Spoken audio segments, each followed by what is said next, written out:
Gabriel vint voir le prophète et lui dit « Ô Mohammed, qu'as-tu fait? Tu as récité aux gens quelque chose que je ne t'ai pas apporté de la part de Dieu, et tu as parlé de ce qu'il ne t'a pas dit. » Rapporté par Al-Tabari dans le Tarikh, volume 6. Bonjour à tous. Aujourd'hui, nous allons parler de l'un des épisodes les plus controversés en islam, les versets sataniques. La simple évocation de cet incident a valu à l'écrivain Salman Rushdie une condamnation à mort, une fatwa émise par l'ayatollah Khomeini en 1989 et qui est encore valable aujourd'hui. L'agence de presse de la République islamique d'Iran a rapporté en 2006 que la fatwa resterait en place de manière permanente car une fatwa ne peut être révoquée que par la personne qui l'a initialement émise. Et Khomeini étant décédé, le pauvre Salman Rushdie est donc condamné pour l'éternité. Et il vit encore aujourd'hui sous protection policière permanente au Royaume-Uni. Paradoxalement, malgré le titre de ce roman qui a fait couler beaucoup d'encre et pas mal de sang, dont celui de son auteur, Salman Rushdie a subi en août 2022 une tentative d'assassinat au couteau lors d'une conférence. Le roman Les versets sataniques, publié en 1988, n'évoque que très peu cet épisode religieux de l'histoire islamique. En réalité, l'œuvre de Rushdie n'est pas centrée sur l'islam mais sur le prophète Mohammed, mais c'est plutôt un roman allégorique, fantastique. Et avant d'aborder la question religieuse à proprement parler et d'évoquer les sources islamiques nombreuses et sérieuses qui parlent de ces versets, Al-Tabari, Ibn Kathir, Al-Bukhari et surtout le Saint-Coran, je vais faire un bref détour pour parler du roman de Salman Rushdie, car c'est grâce à ce roman et le tollé médiatique qu'il a suscité que j'ai découvert les versets sataniques. Et je me souviens m'être posé la question, qu'y a-t-il dans ce livre qui a retourné le monde musulman et qui a suscité une haine, une violence sans précédent contre son auteur ? Pour commencer, voilà ce que disaient les critiques de l'époque au sujet de ce livre, en citant Timothy Brennan, professeur de littérature qui a qualifié l'œuvre de roman le plus ambitieux publié à ce jour pour traiter de l'expérience des immigrés en Grande-Bretagne, qui capture la désorientation onirique des immigrés et leur processus d'union par l'hybridation. Le livre est considéré comme fondamentalement une étude sur l'aliénation. Et je vais vous le dire tout de suite, si vous lisez le livre de Salman Rushdie pour apprendre quelque chose au sujet de l'épisode islamique des versets sataniques, au sens religieux du terme, vous allez être, tout comme moi, déçu. Car le sujet central du livre est plus l'immigration et la désorientation, l'aliénation qu'elle suscite chez l'immigré, un thème cher à Salman Rushdie, que la question islamique, même s'il l'évoque de manière épisodique dans son récit. Le roman d'environ 500 pages est une œuvre plutôt complexe, parfois difficile à lire, je dois avouer, et qui s'inspire de faits réels, notamment l'attentat contre l'avion d'Air India en 1985, perpétré par des activistes sikhs. C'est d'ailleurs comme ça que le roman commence, avec un crash d'avion au-dessus de la Manche et la chute des deux protagonistes, deux acteurs musulmans indiens, Gabriel Farishta et Saladin Shamshah. Et dès le début du roman, avec ces deux acteurs qui survivent miraculeusement à l'explosion de cet avion et à leur chute, on comprend qu'il s'agit d'une œuvre fantastique, allégorique, mêlant des éléments réalistes, voire l'actualité, à la satire et à la magie, ce qui en fait une œuvre assez difficile à classer d'ailleurs.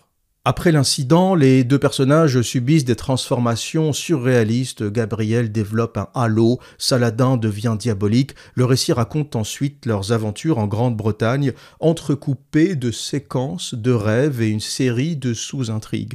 Et l'une de ces sous-intrigues est justement le passage controversé au sujet de l'islam, le chapitre 6 intitulé « Le retour à Jahiliya ».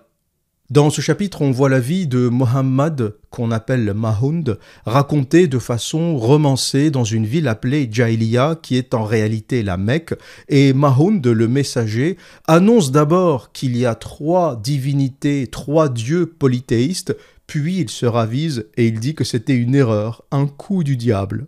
Dans le récit, par la suite, on apprend qu'il y a deux personnages qui se mettent en travers de son chemin, Hind, une prêtresse païenne, et Baal, un poète qui ne croit pas trop en ce que raconte le prophète et qui aime bien le moquer. Quand le messager revient en héros à la Mecque, Baal se planque dans un bordel, dans une maison close souterraine où les filles se font passer pour les épouses du prophète. Elles portent les prénoms des épouses du prophète Mohammed. Vous comprenez déjà la satire. Et pour couronner le tout, un compagnon du messager commence à douter de la révélation. Il dit même qu'il aurait changé lui-même des bouts du Coran en douce. Et voilà l'épisode qui a créé la controverse, voilà le chapitre qui a créé tout ce déchaînement de violence, une mise en scène satirique et romancée d'un épisode de l'histoire islamique. Et pourquoi il était important de parler de la polémique autour de Salman Rushdie avant d'entamer l'analyse de la question religieuse des versets sataniques? Eh bien, parce que ça nous explique deux choses. La première chose est que dans le monde musulman, la majorité des gens ne lisent pas. Ils sont sortis manifester, crier, s'indigner, insulter, brûler le livre, sans ne jamais se demander ce qu'il y avait vraiment à l'intérieur.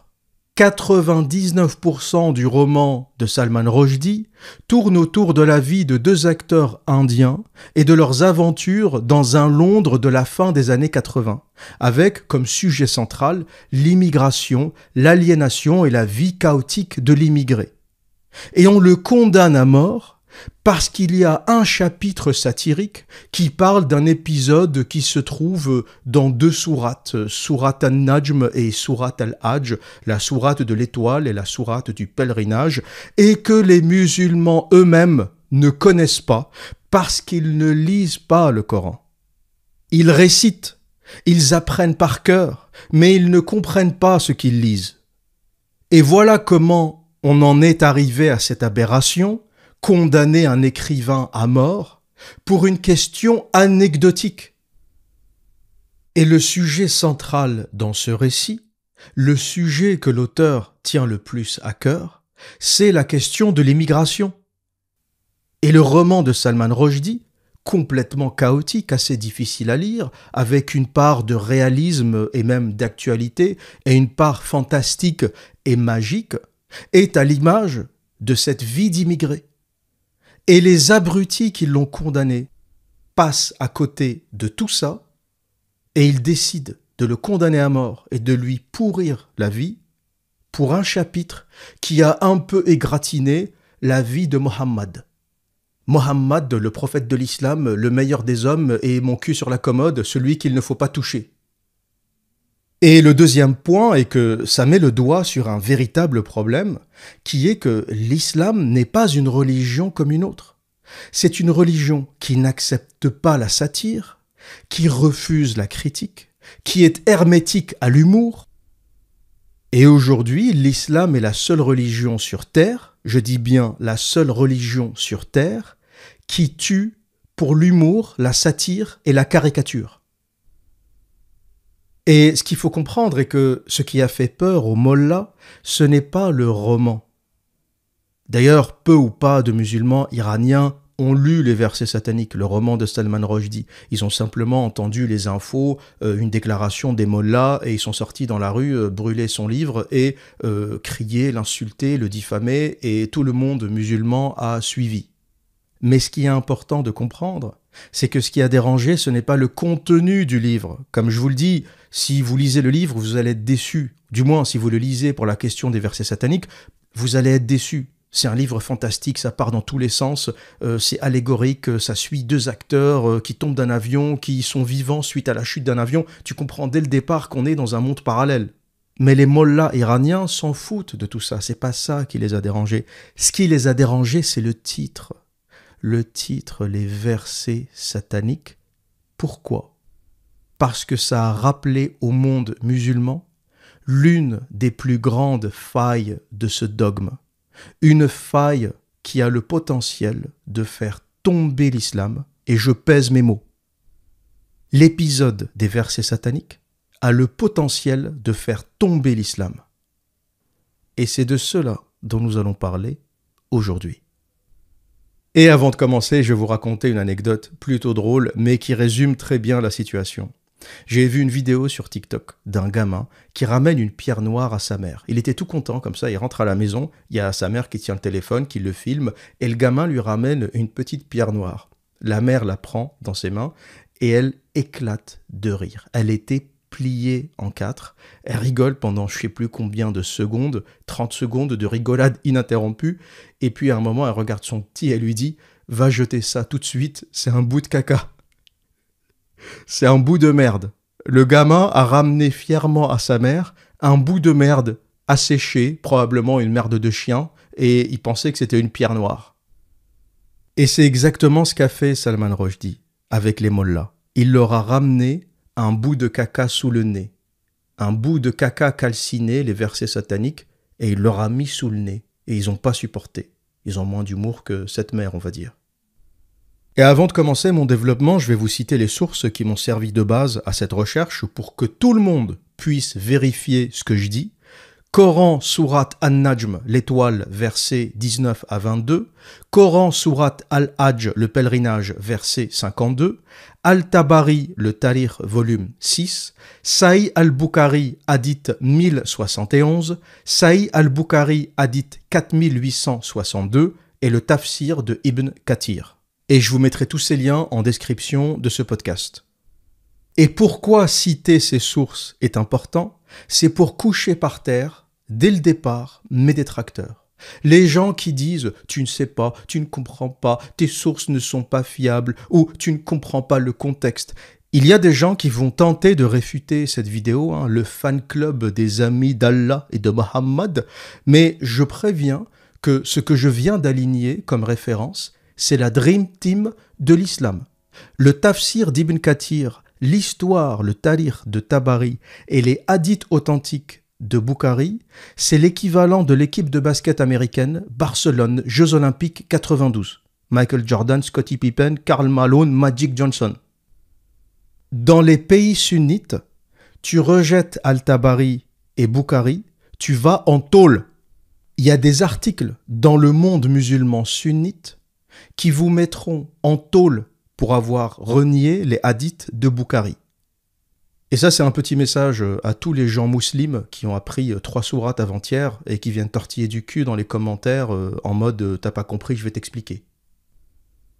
Cet épisode religieux, donc, celui des versets sataniques, tourne autour de l'une des sourates du Coran, sourate An-Najm, versets de 19 à 22, la sourate de l'étoile, qui a été révélée à la Mecque. Vous savez qu'il y a des versets mécois pendant les 13 premières années de la révélation, et il y a des versets médinois, quand le prophète a émigré à Médine ou à Yathrib dans les 10 dernières années de la révélation. Et selon l'historien Al-Tabari et selon l'explication dont je vous parlerai un peu plus tard et qu'on trouve dans le tafsir de la sourate Al-Hajj, le pèlerinage, verset 52, un tafsir de Ibn Kathir, le prophète a prononcé aux Mécois et devant la stupéfaction des compagnons et de ses quelques fidèles, un verset surprenant dans lequel il reconnaît les divinités païennes de la Mecque. Et dans la sourate de l'étoile, les 2 premiers versets sont inchangés, c'est ceux que vous pourrez lire aujourd'hui. Par contre, les 2 versets suivants ont été altérés. Et voilà ce que nous dit la sourate de l'étoile authentique avant son altération. Et maintenant, que dire d'El-Lat et d'El-Uzza et Manat, cette 3e idole? Ces idoles sont d'illustres divinités, dont l'intercession doit être espérée. Et Al-Tabari nous dit que, suite à ces versets, les Koraïchites ont applaudi, et ils se sont réjouis. Le Dieu de Mohammed reconnaît les idoles. Ensuite, Mohammed se prosterne, et tout le monde se prosterne avec lui. Et pendant une période, le prophète de l'islam, Mohammed, a continué à adorer les 3 divinités koraïchites en même temps qu'Allah. Et il a vécu en polythéiste pendant 8 ans. Et pour ceux qui doutent de l'histoire rapportée par Al-Tabari, Sahih al-Bukhari hadith 1071 et Sahih al-Bukhari hadith 4862 nous dit « Le prophète a effectué une prosternation lorsqu'il a terminé la récitation de la sourate An-Najm et tous les musulmans, païens, djinns et êtres humains se sont prosternés avec lui. C'est assez intéressant lorsqu'on lit ce hadith qui est reconnu par la sunna islamique, que tous les musulmans peuvent aller vérifier. Je vous mettrai les liens en description de cette vidéo. Et on pourrait se poser la question, pourquoi les polythéistes, les païens, les djinns se sont prosternés avec le prophète? Mais cette histoire ne devient que plus intéressante parce que, effectivement, dans le monde musulman, certains ne vont pas avoir de difficulté à rejeter l'histoire de Tabari. Ils vont dire, c'est un historien, même si Al-Tabari, c'est un monument. Il a rapporté l'histoire de l'islam. Tu supprimes Al-Tabari, il n'y a plus d'histoire, ou quasiment, il te reste les hadiths. Certains vont aussi me dire « Ah, mais ces hadiths de Al-Bukhari, même s'il y en a deux, sont un peu farfelus. » Et il y en a certainement plus que deux. Ça, c'est les deux sources que j'ai trouvées. Et beaucoup de musulmans, face aux bêtises phénoménales qu'on trouve dans les hadiths, ne vont pas avoir de mal à vous dire « Oui, mais non, ça c'est l'histoire, c'est Al-Tabari, c'est Al-Bukhari. » Des musulmans d'Europe, ils ne feront jamais ça dans un pays sunnite, parce que dans un pays sunnite, tu vas en tôle. Je défie quiconque d'aller en Égypte, en Algérie ou au Maroc et dire sur une place publique « Al-Bukhari raconte de la merde ». Je te préviens, tu vas faire de la tôle. Il n'y a qu'en France que les gens font les malins « Al-Bukhari, c'est pas sérieux ». Va dire « Al-Bukhari, c'est pas sérieux » en Algérie. Tu vas finir en tôle. Pourquoi? Parce que l'État algérien reconnaît la charia comme l'État égyptien, comme l'État marocain. Vous faites les malins en France, en Angleterre, parce que c'est des pays libres et parce qu'on s'en fout un peu de Al-Bukhari, tu peux le critiquer. Va critiquer Al-Bukhari dans un pays sunnite. Et tu viendras me raconter dans les commentaires ce qui t'est arrivé, si on te laisse Internet en prison.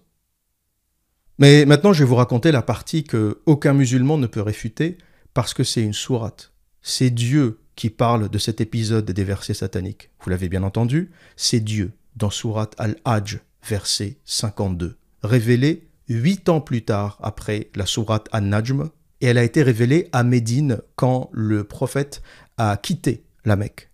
Ou du moins, la première moitié de sourate Al-Hajj a été révélée à la Mecque, et la deuxième moitié a été révélée après l'immigration du prophète à Médine.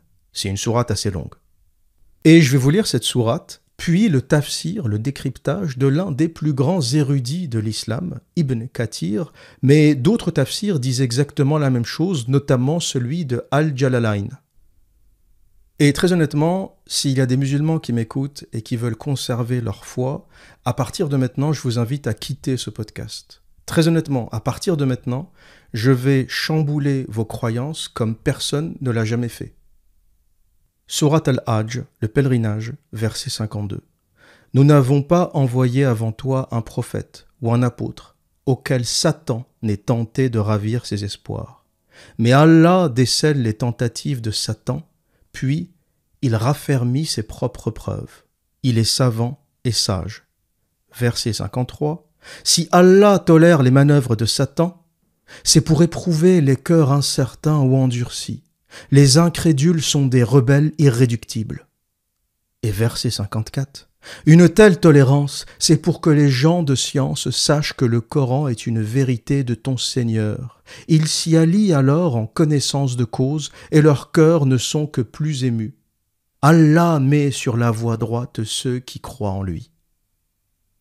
Maintenant, je vais vous lire le tafsir de Ibn Kathir, la source la plus fiable, l'une des sources les plus fiables pour interpréter le Coran. On ne peut pas comprendre et interpréter le Coran sans les tafsirs. Les gens qui vous disent « moi je lis le Coran et je comprends » sont des menteurs au pire et au mieux sont des gens qui ne connaissent pas leur propre religion. Tu ne peux pas interpréter le Coran sans les hadiths et sans le tafsir. Tu ne peux pas.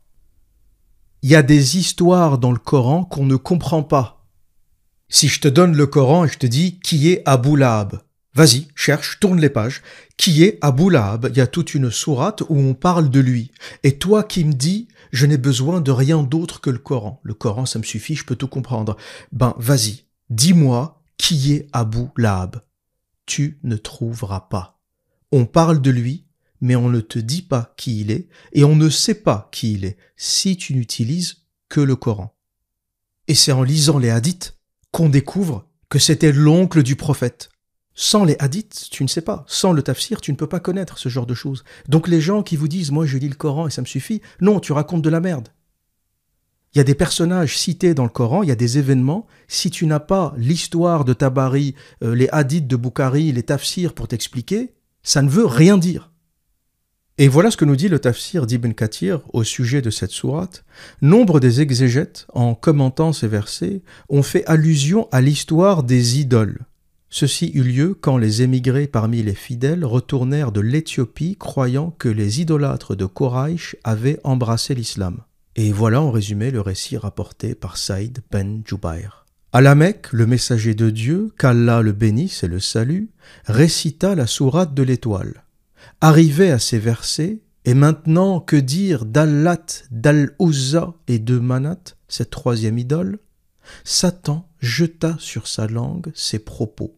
Ces idoles sont les plus distinguées, dont l'intercession sera acceptée.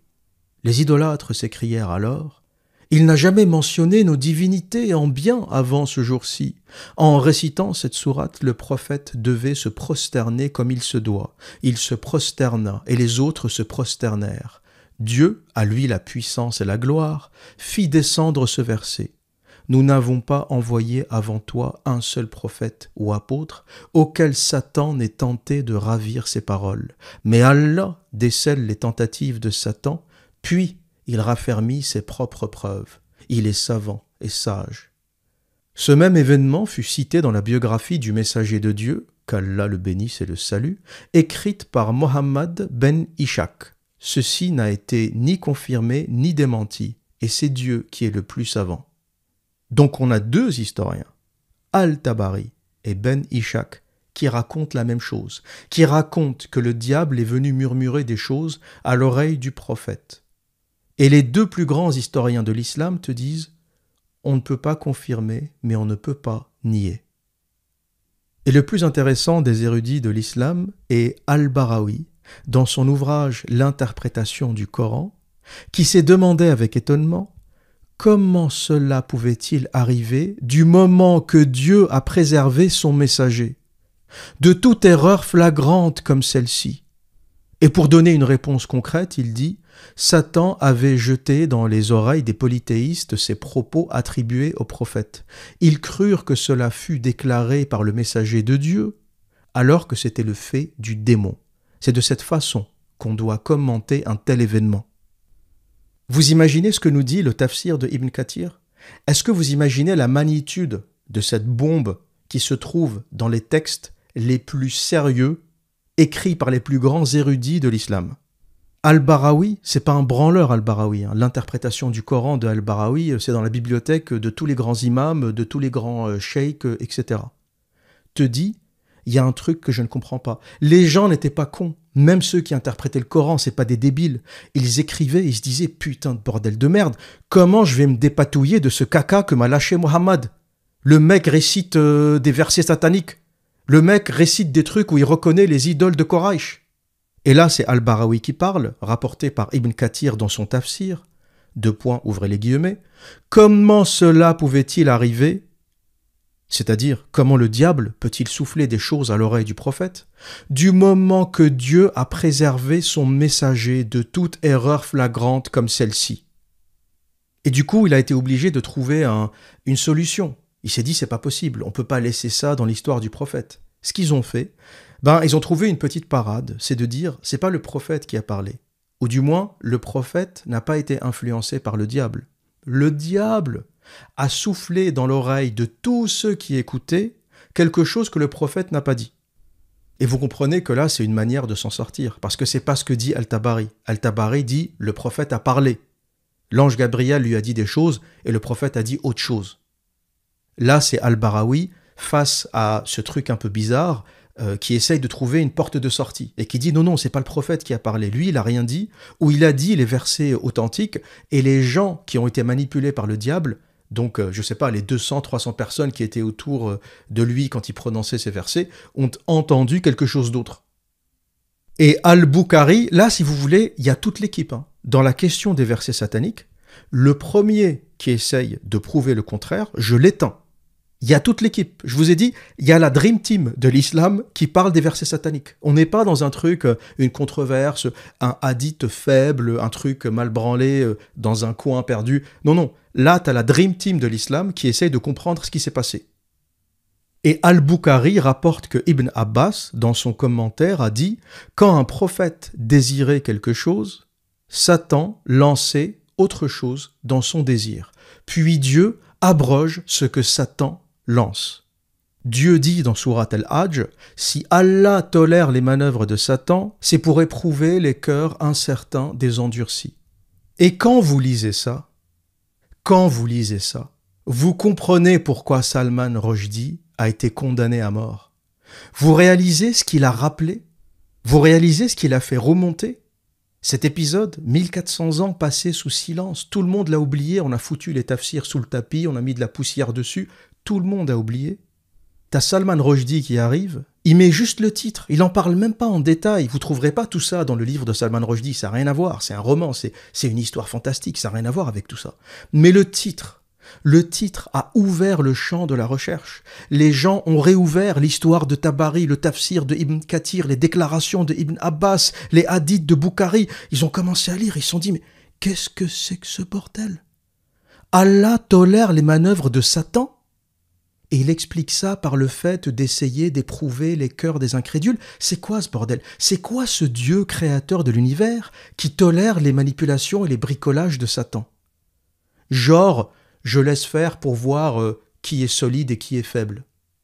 Allah qui te dit dans une sourate, qui parle de l'événement des versets sataniques, faut bien comprendre que Al-Hajj, le pèlerinage, verset 52, parle de l'épisode des versets sataniques qui s'est passé dans sourate An-Najm 8 ans avant.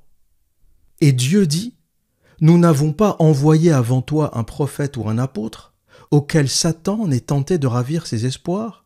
Mais Allah décèle les tentatives de Satan. Qu'est-ce que ça veut dire? C'est quoi ce Dieu? C'est quoi ce Allah qui se fait parasiter par le diable? On en arrive presque à penser que le diable est dans une lutte égale avec Dieu. Ce qui n'est pas du tout le cas dans les autres textes. Dans les autres textes bibliques, Satan n'intervient jamais dans la parole de Dieu. Satan n'interfère jamais avec la parole de Dieu. Il ne modifie pas la parole de Dieu. On retrouve Satan dans la tentation. Il essaye de dévoyer les humains. Il essaye de dévoyer certains prophètes, comme ça a été le cas avec Jésus et la tentation. Mais si Satan modifie, perturbe la parole de Dieu, la religion n'a plus aucun fondement. L'islam est le cas unique où Satan parasite la parole de Dieu, le cas unique. Quitte à me répéter, je le dis encore une fois, on ne parle pas de tentation, on ne parle pas de Satan qui tente de dévoyer ou d'influencer Mohammed, on parle de Satan qui modifie la parole de Dieu, pour être clair. Et c'est ça le danger pour l'islam des versets sataniques. C'est que ça explique que le prophète de l'islam n'a pas réussi à faire la différence entre la voix d'un ange, l'ange Gabriel, et la voix de Satan. Mohammed dit « J'ai fait une erreur, je savais pas. Quand j'écoutais, je pensais que c'était l'ange Gabriel, mais en fait c'était Satan. » Mais question, Mohammed, prophète de l'islam, tu ne sais pas faire la différence entre la voix d'un ange et la voix d'un diable? C'est quoi ce prophète? Comment croire à une religion qui t'explique que le diable, petite merde, parasite les messages du créateur de l'univers? C'est ça l'épisode des versets sataniques. Le diable, petite merde, parasite le message du créateur de l'univers. Et les plus grands érudits de l'islam qui sont perdus face à cette histoire, face à ce caca que leur a laissé Mohammed dans les textes, essayent de trouver des solutions. Dont Ibn Abbas qui te dit « En fait, non, c'est pas Mohammed qui a parlé. Lui, il a dit les vrais versets et le diable a modifié la perception de tous les autres humains. Les 200 ou 300 personnes qui avaient autour ont entendu autre chose. » Et Ibn Abbas est obligé de faire ça. Et c'est son interprétation. Parce qu'il se dit il faut sauver l'islam, il faut sauver l'islam de cet accident, c'est dramatique. Donc qu'est-ce qu'on va faire? On va dire que Mohammed a dit les vrais mots, pas les mots du diable, il a dit les mots de l'ange Gabriel, et le diable a jeté un sort aux humains qui ont entendu autre chose. Et du coup, ça sauve un peu la réputation de Mohammed qui aurait, lui, plutôt prononcé le message tel qu'il a été délivré. Mais ça ne change rien au fond. Ibn Abbas essaye un peu de sauver le prophète qui est aussi son cousin, mais ça ne change rien au fond. Que le diable ait jeté ses paroles dans les oreilles de l'audience ou que le diable ait modifié le message de l'ange Gabriel, ça ne change rien au fond qui lui est grave, le fond qui dit que les paroles de Dieu ont été parasitées. Ibn Abbas peut faire la danseuse et essayer d'expliquer des choses comme il peut, mais le fond c'est quoi? Le fond, c'est qu'on a une quantité phénoménale de documents historiques, de hadiths, de tafsirs et de ayats du Coran, qui nous racontent que la parole de Dieu a été pervertie par le diable. Et ça, c'est un événement qui entache toute la réputation de cette religion, qui questionne même son origine divine pour ceux qui croient. Pour ceux qui ne croient pas, bon, il n'y a pas de doute, ni pour celle-ci, ni pour les autres. Mais pour ceux qui croient, ça entache la réputation et la nature supposément divine de cette religion. Et les croyants, finalement, vont osciller entre ce n'est pas du tout une religion, c'est pas une révélation divine, et c'est une religion satanique. C'est une autre façon d'interpréter la chose. C'est une religion satanique où le diable parle. Et pour ceux qui ne sont pas convaincus, il y a un autre tafsir d'Al-Jalalayn qui dit exactement la même chose. La convergence d'informations autour du sujet des versets sataniques est phénoménale. Personne ne peut s'en échapper. Personne. J'attends avec impatience les réfutations. J'attends avec impatience les gens qui vont venir me dire le contraire. Et pour résumer les événements de cette histoire, pour que vous puissiez comprendre cet incident, le prophète a passé 13 ans à la Mecque et 10 ans à Médine. Et An-Najm, cette sourate controversée, a été envoyée ou révélée la 5e année de la révélation à la Mecque. C'est aussi la sourate où la prosternation est mentionnée, comme je l'ai dit, pour la première fois. Vous savez, les musulmans, lorsqu'ils prient, se prosternent. Eh bien, la première sourate dans laquelle la question de la prosternation est mentionnée, c'est celle-ci, et les hadiths qui le rapportent ou qui rapportent cet événement de la prosternation, c'est le 1071 de Al-Bukhari et également le 4862. Et 8 ans après sourate An-Najm, donc la dernière année avant que Mohammed parte à Médine, la sourate Al-Hajj, le pèlerinage, est révélée, mais la première moitié uniquement, du verset 1 au verset 24. Et pendant la première année à Médine, il reçoit la révélation pour les autres versets de 25 à 78. Donc le verset 52, le fameux verset 52 qui parle des versets sataniques, est révélé à Médine. Donc, écoutez bien, pendant 8 ans, le Coran contient ces versets associateurs qui intègrent Allat, Uzza et Manat, les divinités polythéistes des Koraïchites. Cette information est irréfutable parce que la sourate du pèlerinage, Al-Hajj, arrive 8 ans après la sourate An-Najm. Et pendant 8 ans, il ne se passe rien. On ne parle pas de cet épisode, personne ne mentionne, ne réfute, ne dit rien. Et c'est dans sourate Al-Hajj que Dieu dit, ou du moins supposément, Dieu dit voilà ce qui s'est passé, et voilà pourquoi j'ai laissé le diable interférer, c'est pour tester les cœurs. Mais la vraie raison, et ce qui s'est vraiment passé, c'est que lorsqu'il est arrivé à Médine, Mohammed, le prophète de l'islam, a rencontré des monothéistes. Il y avait beaucoup de monothéistes. Médine était une ville quasiment acquise à sa cause. Mais la Mecque était une ville polythéiste, avec une minorité de chrétiens et de juifs, mais beaucoup de polythéistes. Et donc, il était plus difficile pour Mohammed d'imposer son nouveau dogme à la Mecque. Mais à Médine, il était en territoire conquis, parce qu'il y avait une proportion de juifs et de chrétiens plus grande, et du coup, ce Dieu unique n'a traumatisé personne. Ce Dieu unique qui s'appelle Allah, qui reprend des textes tantôt du Talmud, tantôt de la Torah, de la Bible, des évangiles, ça a traumatisé personne et il avait plus le champ libre pour imposer cette nouvelle religion monothéiste, l'islam. Sauf que, les rabbins juifs de Médine ont sorti cette sourate An-Najm où Mohammed reconnaît Allat, Uzza et Manat et lui ont dit « C'est quoi ce bordel ? T'es monothéiste ou t'es pas monothéiste ? Tu crois au même Dieu que nous ou t'es en train de faire une danse un peu bizarre avec les riches commerçants de Quraysh ?» Quraysh, la tribu du prophète à la Mecque. Et Mohammed se rappelle de sa boulette, la connerie qu'il a fait il y a 8 ans. Il a écrit un texte pour, en réalité, et c'est ça le fond, c'est que il avait du mal à la Mecque. Il y avait trop de polythéistes, il avait du mal. Et c'est comme ça qu'il a été chassé et qu'il se retrouve à Médine. Donc il s'est dit, si je peux glisser dans cette nouvelle religion, ni vue ni connue, l'adoration des divinités de Quraysh, ils vont peut-être me foutre la paix. Ils vont peut-être me laisser vivoter quelque temps. Ce qui n'a pas marché parce qu'il a quand même été obligé de partir. Mais c'était une manœuvre politique. Mohammed, avant d'être un prophète ou un faux prophète, est un politicien et un guerrier. C'est un planificateur machiavélique. En plus d'être un psychopathe, mais ça je le laisse pour le prochain épisode. Donc pour comprendre la question, essayez de visualiser un Mohammed qui se balade à Médine. Il est content, il a quitté la Mecque. Les monothéistes de Médine sont moins agressifs, donc il se balade, il fait son marché, etc. Et à un moment, il rencontre des rabbins juifs. Ils sont venus le voir, ils lui ont dit « Viens ici ». Tu vois, ils l'ont pris par le col. Ils lui ont dit « Mohammed, on pensait que Allah, c'était le même Allah d'Abraham, de Moïse. C'est quoi ces histoires de Allat, Manat, Uzza? C'est quoi ?» Et Mohammed se rappelle de la boulette et il se dit « Putain de bordel de merde ». Et il trouve une idée géniale, cette idée des versets soufflés par le diable.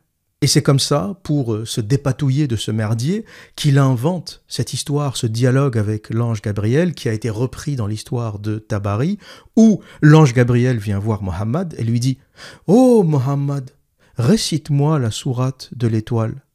Quand Mohammed répétait les termes, Gabriel dit, selon le récit de Tabari, « Oh Mohammed, qu'as-tu fait ? Tu as récité aux gens quelque chose que je ne t'ai pas apporté de la part de Dieu. » Et tu as parlé de ce qu'il ne t'a pas dit. Et l'ange Gabriel continue, « Ce n'est pas ainsi que je te l'ai transmise, cette sourate. J'ai dit, ce partage est injuste. Tu l'as changé et tu as mis autre chose à la place de ce que je t'avais dit. » Et l'histoire rapportée par Al-Tabari raconte que le prophète fut très inquiet, il s'abstint de manger et de boire pendant 3 jours. C'est un comédien, Mohammed, il fait des trucs... Je pense qu'il a raté une carrière de comédien, très honnêtement. Et donc, craignant la colère de Dieu, il s'abstint de manger et de boire. Et ensuite, Gabriel lui transmit le verset suivant, qui est la sourate que vous connaissez aujourd'hui. Si vous ouvrez le Coran, voilà ce que vous allez trouver dans sourate An-Najm, versets 19, 20, 21, 22, et ça finit avec le verset 26. Et maintenant, que dire d'Allat et d'Al-Uzza et de Manat, cette 3e idole. Ainsi vous auriez des fils et Allah des filles, injuste répartition que celle-ci. Ces idoles ne sont que des noms que vous avez inventés, vous et vos pères, qu'Allah n'a confirmé par aucune preuve. En tout ceci, vous ne faites que suivre vos propres goûts et penchants. Et quand vous lisez sourate An-Najm aujourd'hui, vous comprenez toute l'histoire, parce que cette sourate ne fait aucun sens. Pourquoi Dieu mentionnerait des divinités païennes de Quraysh dans un livre qui est censé être là pour l'éternité? Le Coran est censé être là pour des dizaines de milliers d'années jusqu'à la fin des temps. Pourquoi nous parasiter alors qu'il y a plein de choses que le Coran pourrait aborder? La bonté, la gentillesse, l'amour. Il n'y a pas beaucoup de place dans le Coran, c'est un livre dense. Pourquoi inscrire dans l'éternité l'histoire des divinités païennes? Parce que c'est ça qu'a fait le Coran en parlant de ces divinités. Il les a sacralisées. Si on n'avait pas parlé de Allat, Uzza et Manat, je ne serais pas là en train de vous en parler. Tout le monde les aurait oubliés, comme on a oublié toutes les autres divinités. Il y a eu des dizaines de milliers de dieux dans l'histoire de l'humanité. On les a tous oubliés. Mais le Coran, en parlant de Allat, Uzza et Manat, a fait entrer ces divinités dans l'éternité. Le créateur de l'univers mentionne dans son livre des misérables divinités païennes. Et quand tu ne connais pas l'histoire des versets sataniques, tu lis la sourate An-Najm et tu te dis, mais de quoi il parle? Pourquoi il me parle de ces divinités? Ça ne m'intéresse pas. Si je lis le Coran, c'est que je suis déjà musulman. Essayez de comprendre la démarche intellectuelle. Tu as le Coran entre les mains et tu le lis. C'est que tu es musulman, ou tu es sensible à l'islam, ou tu as envie de te convertir, peu importe. Et tu tombes sur une page, et maintenant, que dire d'Allat et de Uzza, et de Manat, cette troisième idole? J'en sais rien, moi, que dire? Je m'en fous. Et le verset continue. Ainsi vous auriez des fils et Allah des filles. Qu'est-ce que ça veut dire? C'est quoi ce? Qu'est-ce que ça veut dire? Allah se compare aux humains qui auraient des garçons et lui aurait des filles. Donc les divinités seraient éventuellement ses filles. Et Allah nous dit non, non, non, je réfute. Ces divinités ne sont pas mes filles. C'est le créateur de l'univers qui parle dans ce texte. Question. Question. Ouvrez vos oreilles et votre cerveau. C'est le créateur de l'univers qui parle dans ce texte. Et continue, injuste répartition que celle-ci.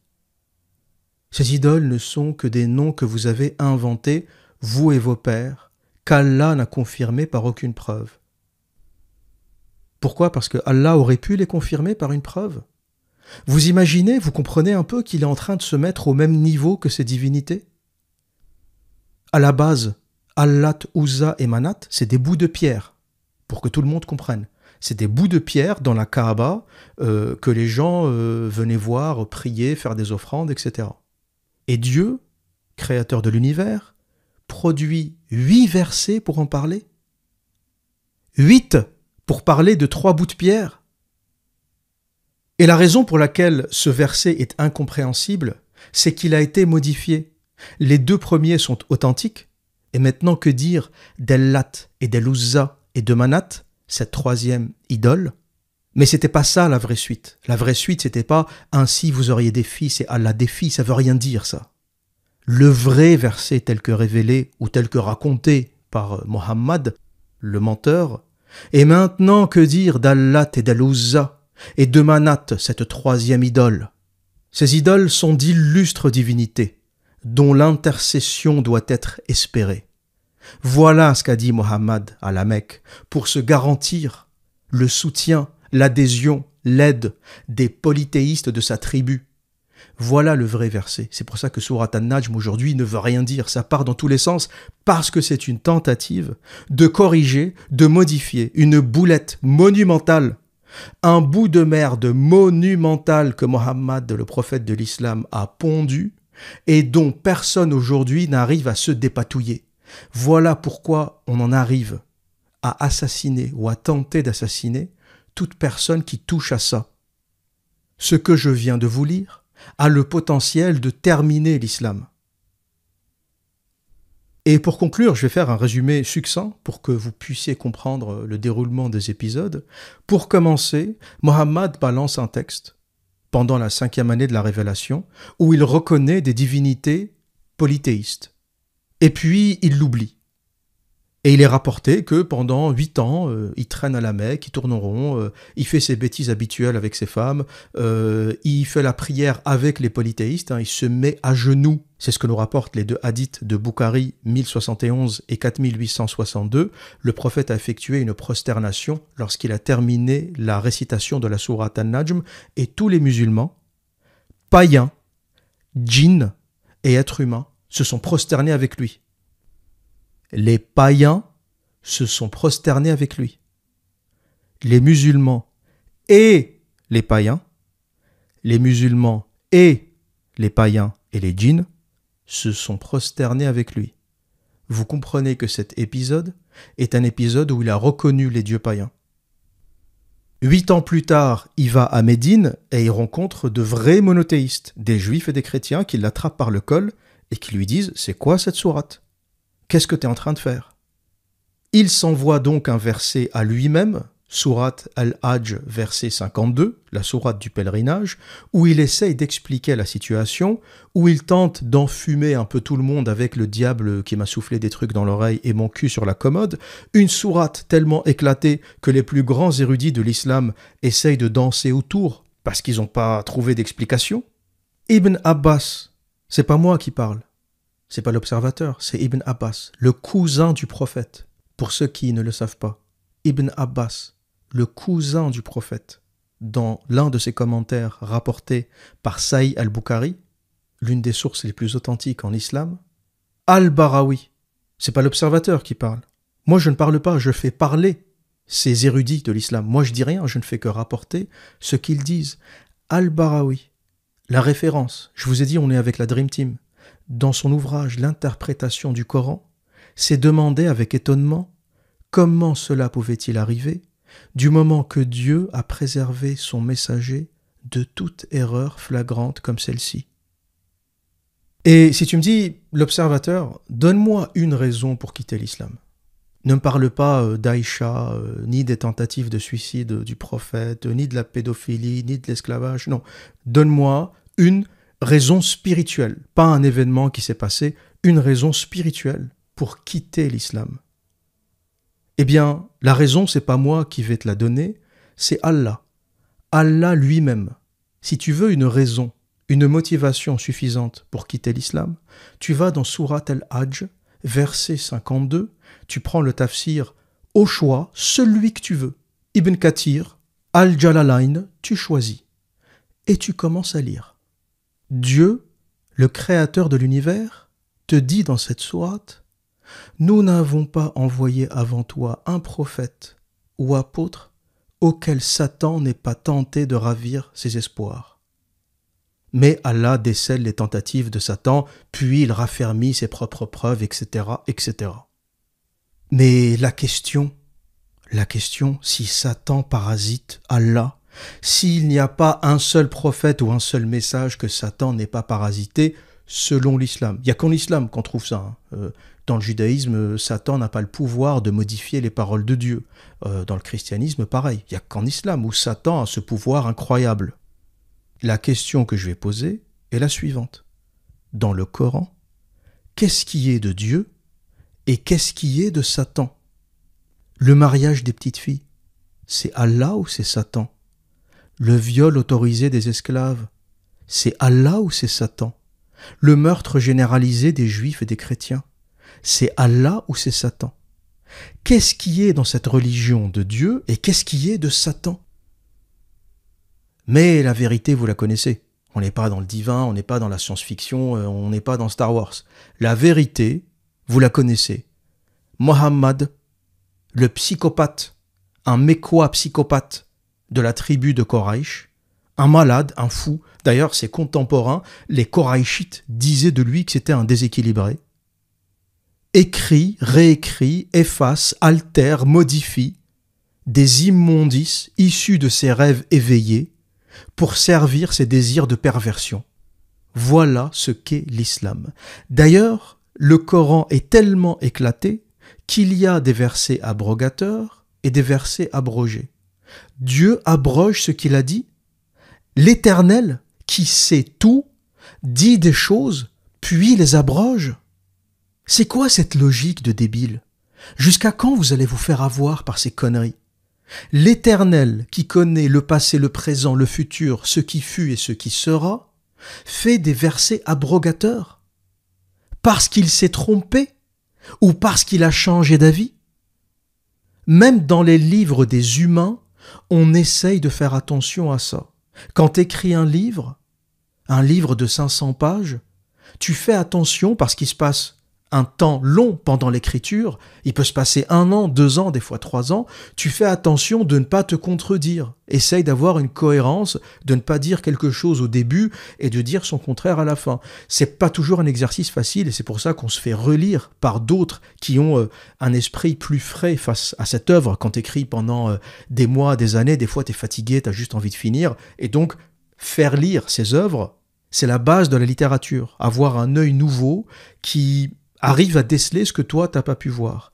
Les humains essayent d'éviter la contradiction et les bêtises dans leurs œuvres écrites.